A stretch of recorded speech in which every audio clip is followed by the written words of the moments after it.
आज हम पढ़ने जा रहे हैं कार्बन में आबंधन यानी सहसंयोजी आबंधन के बारे में। तो सहसंयोजी आबंधन के डेफिनेशन हम पढ़ेंगे।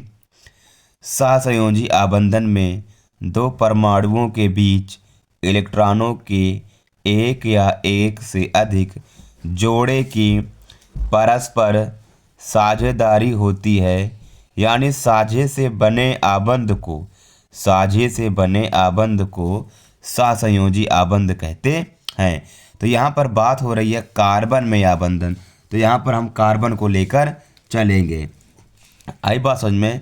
जैसे यहाँ पर अब कार्बन में देखो, कार्बन में हम कार्बन को लेकर चलेंगे। तो सबसे पहले हम यहाँ पर कार्बन का परमाणु क्रमांक कितना होता है? 6 होता है। तो इसका इलेक्ट्रॉनिक विन्यास करेंगे हम, तो 2 और 4, यानी के में कितना आया? 2 और एल में कितना आया? 4। आई बात समझ में। तो इसके बाहरी कोश में कितने इलेक्ट्रॉन हैं? 4। तो देखो, एक नियम होता है जिसको बोलते हैं अष्टक नियम। क्या होता है? अष्टक। एक नियम होता है अष्टक नियम।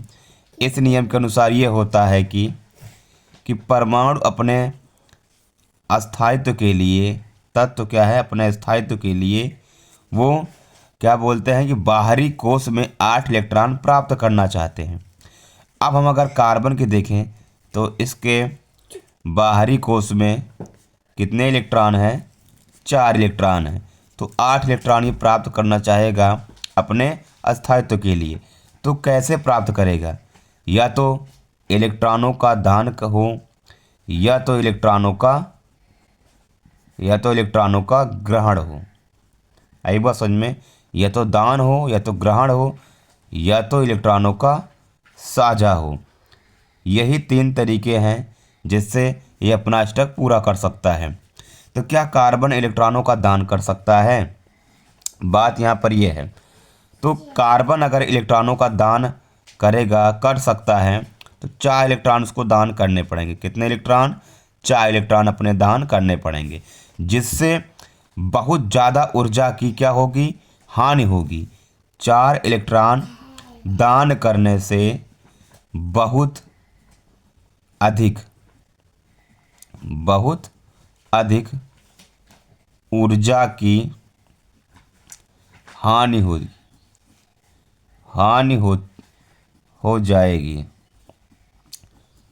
जाएगी, जिस कारण ये 4 इलेक्ट्रॉन दान नहीं कर सकता। फिर क्या होगा? क्या ये इलेक्ट्रॉन ग्रहण कर सकता है? जब इलेक्ट्रॉन कार्बन दान नहीं कर सकता, तो क्या इलेक्ट्रॉन ग्रहण कर सकता है? अब ये बात आएगी। अब इसको अगर ग्रहण करना है तो कितने ग्रहण करने पड़ेंगे इलेक्ट्रॉन? 4 इलेक्ट्रॉन। कितने इलेक्ट्रॉन? 4 इलेक्ट्रॉन ग्रहण करने पड़ेंगे, जो कि यहाँ पर संभव नहीं है, क्योंकि ये नाभिक क्या करता है? आकर्षण करता है इलेक्ट्रॉनों का। तो इतना प्रबल आकर्षण नहीं दिखा पाएगा कि 4 इलेक्ट्रॉन ये ग्रहण कर सके। आई बात समझ में। नाभिक में क्या होता है? धन आवेश होता है, इलेक्ट्रॉन क्या होता है? ऋण आवेश होता है। तो नाभिक का क्या होता है? आकर्षण होता है। नाभिक का क्या होता है? आकर्षण होता है इलेक्ट्रॉनों पर, क्योंकि नाभिक कैसा होता है? धनावेशित होता है। तब नाभिक क्या करेगा? ये 4 इलेक्ट्रॉन अपना ग्रहण नहीं कर सकता, क्योंकि इसके पास इतनी आकर्षण करने की क्षमता नहीं होगी। आई बात समझ में। तो अपना अष्टक पूरा कैसे करेगा? तो इसका एक ही रास्ता बचता है, वो इलेक्ट्रॉनों का क्या करेगा? साझा करेगा। क्या करेगा? इलेक्ट्रॉनों का साझा करेगा। तो साझे के द्वारा ये अपना अष्टक पूरा करेगा।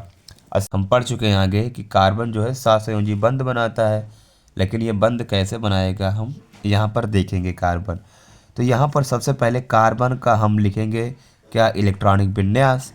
तो कार्बन के क्रमांक कितना होता है? 6। तो 2 और 4, यानी के में कितना आया? 2 और एल में कितना आया? 4। तो बाहरी कोश में कितने इलेक्ट्रॉन उसके आए? 4। अब साथ में उसका क्या जुड़ा हुआ है? ऑक्सीजन। और ऑक्सीजन को भी देखते हैं। ऑक्सीजन कितना होता है परमाणु क्रमांक? 8। इलेक्ट्रॉनिक विन्यास होगा 2 और 6, यानी के में आए 2, एल में आए 6। अब ऑक्सीजन को भी क्या करना है? अपने स्थायित्व के लिए 8 इलेक्ट्रॉन बाहरी कक्षा में पूर्ण करना है।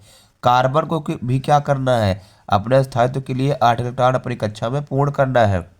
इसके पास है कितना, कार्बन के पास 4 है, ऑक्सीजन के पास में 6 है।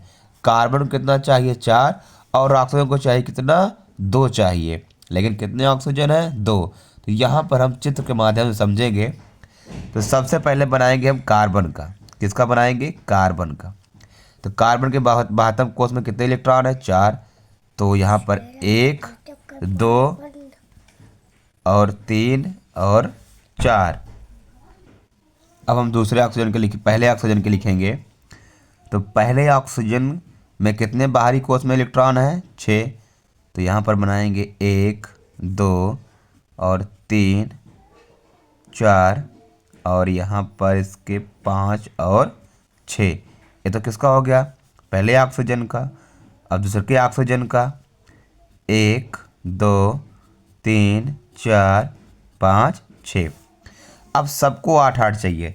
तो क्या करेगा कार्बन, इसमें ऑक्सीजन के 2 इलेक्ट्रॉनों का साझा करेगा पहले वाले, और दूसरे वाले से भी 2 इलेक्ट्रॉनों का साझा करेगा। अब इसके पास कितने इलेक्ट्रॉन हो गए, कार्बन के पास में 1, 2, 3, 4, 5, 6, 7, 8, यानी कार्बन का अष्टक कंप्लीट। अभी कैसे किया, कार्बन ने ऑक्सीजन से साझा किया है। किससे किया, ऑक्सीजन से साझा किया है। अब ऑक्सीजन भी क्या करेगा, कार्बन से इलेक्ट्रॉनों का साझा करेगा। अब ऑक्सीजन ने क्या किया, कार्बन से इलेक्ट्रॉनों का साझा किया। अब इस ऑक्सीजन के पास कितने इलेक्ट्रॉन आ गए, 2, 2, 4, 2, 6, 2, 8 आ गए। अब दूसरा ऑक्सीजन भी क्या करेगा, कार्बन से इलेक्ट्रॉनों का साझा करेगा। तो इसके पास कितने आ गए, 2, 2, 4, 2, 6, 2, 8। तो यहाँ पर साझे के द्वारा बना हुआ आबंध है, जो कि हमारा कैसा रहेगा, C डबल बॉन्ड O और C डबल बॉन्ड O, यानी CO2 CO2 CO2। तो यहाँ पर कैसा आबंध बन रहा है, यहाँ पर बन रहा है सहसंयोजी आबंध। आई बात समझ में, सहसंयोजी आबंध। नेक्स्ट हमारा है CH4। तो पता है कार्बन के आउटर मोस्ट में यानी बाहरी कोष में कितने इलेक्ट्रॉन है, 4। तो 1, 2, 3, 4। हाइड्रोजन में कितना होता है, हाइड्रोजन का 1 होता है। तो यहाँ पर 1 डिनोट करेंगे। दूसरे हाइड्रोजन का भी क्या होगा, 1। वैसे तीसरे हाइड्रोजन का भी क्या होगा, 1। और चौथे हाइड्रोजन का भी क्या होगा, 1। अब कार्बन क्या करेगा, अष्टक पूर्ण करने के लिए 1-1 इलेक्ट्रॉनों से साझा करेगा चारों हाइड्रोजन से। तो अब कार्बन के पास कितने आए इलेक्ट्रॉन, 2, 2, 4, 2, 6, 2, 8, यानी कार्बन का अष्टक कंप्लीट।